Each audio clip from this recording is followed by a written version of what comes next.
नमस्कार माझ्या प्रिय विद्यार्थी मित्रांनो. आज आपण कविता 15वी नदीचे गाणे वि म कुलकर्णी ह्यांचे ह्या पाठाचे ह्या कवितेचे आज आपण रिव्हिजन करणार आहोत. तसेच ग्रामर, क्रियापद या व्याकरण भागाचं देखील आपण रिव्हिजन करणार आहोत. तो बच्चों, आज हम कविता 15वी नदीचे गाणे इस कविता का रिवीजन करने वाले हैं और क्रियापद ये ग्रामर पार्ट इसका भी आज हम रिवीजन करने वाले हैं.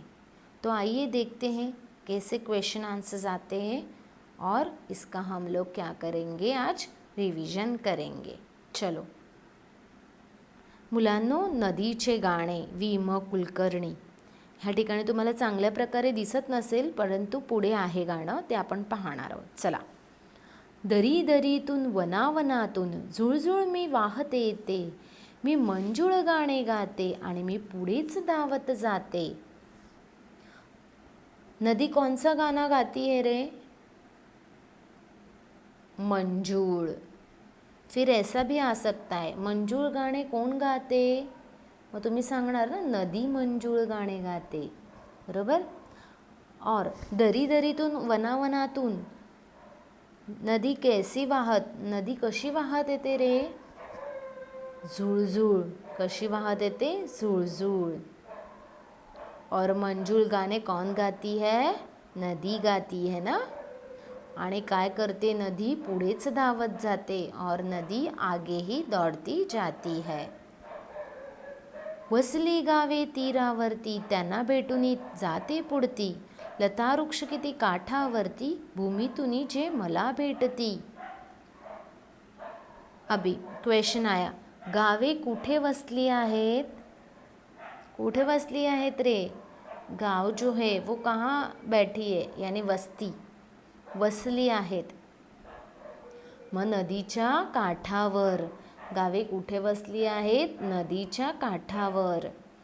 आणि नदी कोणाला भेटून पुढे जाते रे? आणि नदी गावांना भेटून पुढे जाते ना. आणि नदीच्या काठावरती कोण आहेत रे? लता वृक्ष. कोण आहेत? आणि लता वृक्ष आहेत ना. चला पुढे पाहूया. फुलवेली मज सुमने देती, कुठे लव्हाळी खेळत बसती, कुठे आम्रतरू माझ्यावरती, शीतला पुली छाया धरती.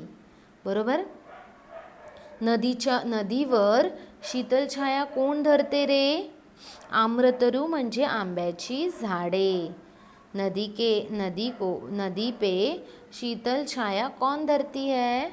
तर आम के पेड़, यानी आंब्याची झाडे. शीतला पुली छाया धरती. आणि सुमने कोण देती? अरे, फुलवेली मज सुमने देती. कोण देती? फुलवेली मज सुमने देती ना. नदीला सुमने कोण देती? फुलवेली ना. येस. पाणी पिऊनी पक्षी जाती, घट भरूनी कुणी जल नेती, गुरे वासरे जवळ येती, मुले खेळती लाटांवरती. मुले कुठे खेळत आहेत रे? प्रश्न आला. मुले कुठे खेळत आहेत? लाटांवरती ना. मुले खेळती लाटांवरती. आणि नदीच्या जवळ कोण येतं? गुरे आणि वासरे ना. आणि नदीचे पाणी पिऊन कोण जातं? पक्षी. नदी का पानी पी के कौन जाता है? बर्ड्स, यानी पक्षी. और घट, जल यानी जल कशात भरून नेतात रे? जल किसमें भर के लेकर जाते हैं? घट में. किसमें? घट में ना. जल कशामध्ये भरून नेतात? घटात. आणि नदीचे पाणी पिऊन कोण जातं? पक्षी. आणि नदी कोणाला भेटून पुढे जाते? गावांना. नदी किसको मिल के आगे बढ़ती है? गाव को. हाँ, चलो. मी कुणाची, मी सर्वांची, बांधुनीही मज नेणाऱ्यांची, जेथे जाईल तेथे फुलविल बाग मनोहर आनंदाची. अभी नदी जिथे जाईल तिथे काय करेल रे? नदी जिथे जाईल तिथे काय? आनंदाची सुंदर बाग फुलवेल ना. जिथे जाईल तेथे मी काय करील? आनंदाची सुंदर बाग फुलवेल ना. अशा प्रकारे हे रिव्हिजनचे क्वेश्चन आन्सर्स आहेत. तुम्हाला चांगल्या प्रकारे बाय हार्ट करायचे आहेत. ओके, चला आता पुढे जाऊया. बघा, एका वाक्यात मंजूळ गाणे कोण गाते? मंजूळ गाणे कोण गाते रे? नदी मंजूळ गाणे गाते ना. नदी कौन सा गाना गाती है? मंजूळ गाना. और मंजूळ गाना कौन गाती है? नदी. कैसे भी क्वेश्चंस आ सकते हैं. गावे कुठे वसली आहे? गाव कहाँ पे बस गई है? नदी किनारे यानी नदीच्या काठावर गावे वसली आहेत. नदीवर शीतल छाया कोण धरते? आंब्याची झाडे यानी आम का पेड़ नदी के ऊपर शीतल छाया धरती है. नदी जिथे जाईल तेथे काय करेल? जिथे जाईल तेथे आनंदाची सुंदर बाग फुलवेल ना. जहाँ पे जाएगी वहाँ पे आनंद की सुंदर बाग वो फुलाएगी, फुलवेल. मराठी में लिखना है, ओके, हिंदी में नहीं. चला आता नवीन कवितेतील कडव्यांच्या ओळी पूर्ण करा. फुलवेली मज सुमने देती, कुठे लव्हाळी खेळत बसती, कुठे आम्रतरू माझ्यावरती, शीतल आपुली छाया धरती. बरोबर ना. चला आता जोड्या जुळवा. झुळझुळ पाणी, मंजूळ गाणे, शीतल छाया. हे आता प्रश्न चौथा. हे शब्द असेच लिहा. म्हणजे कोण? मंजूळ, शीतल, झुळझुळ, लतावृक्ष, लव्हाळी, आम्रतरू हे शब्द तुम्हाला तसेच लिहायचे आहेत. हे काय येणार नाही आहेत, परंतु तुमच्या एक रेफरन्ससाठी. आता कवितेच्या चित्राचे निरीक्षण करा व 5 वाक्य लिहा. तर तुम्हाला लिहिता आलं पाहिजे. डोंगराच्या पायथ्याशी गावे वसली आहेत. डोंगरातून गावात नदी वाहत येते. नदीच्या काठावर स्त्रिया पाणी भरतात. नदीचे पाणी गुरेगाई पितात. नदीच्या पात्रात मुले आनंदाने खेळतात. ओके, आता पुढे पाहूया. पुढील शब्दांसाठी कवितेतील समानार्थी शब्द हे तुम्हाला येणार आहेत. तर समानार्थी शब्द कसे आहेत ते पाहणार आहोत. बघा, तीर काठ, फूल सुमन, आम्र आंब, आंबा आम्र, वेल लता, सावली छाया, पाणी जल, झाड वृक्ष, मठ माठ घट, पाखरे पक्षी. तसेच एक वचन अनेक वचन देखील येणार आहे. बरोबर. तर एक वचन कसं रे? नदी. अनेक वचन नद्या. एक वचन फूल, अनेक वचन फुले. गाणे एक वचन गाणी, अनेक वचन बाग बागा, पक्षी पक्षीच राहणार, वेल वेली असे हे अनेक वचन एक वचन आहेत. आता आपण क्रियापद शिकणार आहोत. हम लोग आज अभी क्या सीखेंगे? क्रियापद यानी ग्रामर पार्ट. चलो प्रथम आपण उदाहरणं पाहणार आहोत. मुले क्रीडांगणावर हे आपलं शिकून झालेलं आहे, परंतु एक रिविजन म्हणून. आमचा कबड्डीचा संघ. ये वाक्य कंप्लीट है? नहीं. इस वाक्य को अर्थ है? नहीं. बराबर. इसको वाक्य को अर्थ है, सेंटेंस को नहीं.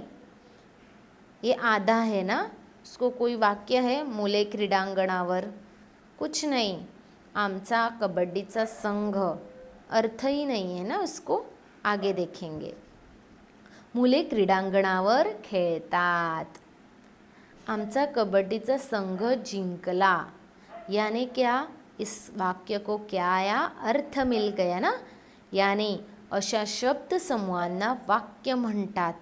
जेव्हा वाक्य कंप्लीट होते, एक अर्थ मिळतो, त्या शब्द समूहांना काय म्हणतात? वाक्य म्हणतात. म्हणजेच खेळतात, खेळण्याची क्रिया. जिंकला, जिंकण्याची क्रिया, म्हणजेच खेळतात, जिंकला ही काय आहेत? क्रियावाचक शब्द आहेत. तेव्हाच त्या सेंटेंसना अर्थ मिळाला ना. जब भी हम लोग को पता चला खेळतात, जिंकला, ये क्या हुआ? क्रिया हो गई ना. तो जो जिंकतात, जिंकला, खेळतात, ये क्या है? क्रियावाचक शब्द है. आता वाक्याचा अर्थ पूर्ण करणाऱ्या क्रियावाचक शब्दाला क्रियापद असे म्हणतात. जो सेंटेंस है उसको एक अर्थ है, अर्थ होता है ना सेंटेंस को, जब भी अर्थ मिलता है तो वो क्रियावाचक शब्दाला काय म्हणतात? क्रियापद असे म्हणतात. उदाहरणार्थ खेळतात, जिंकला ही काय आहेत? क्रियापद आहेत. त्या वाक्याला काय मिळाला? एक अर्थ मिळाला, मीनिंग ना. चला, बहुतेक वेळा, कभी कभी क्रियापद हे वाक्याच्या शेवटी येतं. ज़्यादातर क्रियापद ये वाक्य यानी सेंटेंस के लास्ट में ज़्यादा आता है, म्हणजे शेवटी येतं. परंतु काही वाक्यात ते मध्येही येऊ शकतं. तो कभी कभी वो वाक्य के बीच में भी आ सकता है. उदाहरणार्थ माधव शाळेत जात होता. या वाक्यात क्रियापद शेवटी आलेला आहे, होता. माधव शाळेत जात, अर्थ आहे होता, गेला, आला असं नाही, बरोबर. इस वाक्य को क्या एक अर्थ मिल गया, यानी माधव शाळेत जात होता. वाक्य कोणतं? क्रियापद कोणतं? शेवटी आलं ना, होता. एक होता शेतकरी. ये वाक्य में क्रियापद कहाँ पे आया है? बीच में आ रहा है ना, मध्ये. क्रियापद कुठे आला आहे रे? एक होता शेतकरी, मध्ये आला आहे ना. येस. पुढे पाहूया. पुढील वाक्याची क्रियापद ओळखा. अभी हम लोग को पहचानना है कहाँ पे है क्रियापद. सिमरन ने पुरणपोळी खाल्ली. क्रियापद कोणतं रे? शेवटी आला आहे, खाल्ली. शाळा सुरू झाली. क्रियापद झाली. मुलांनी टाळ्या वाजवल्या. क्रियापद वाजवल्या. वैष्णवी सुंदर गाते. क्रियापद गाते.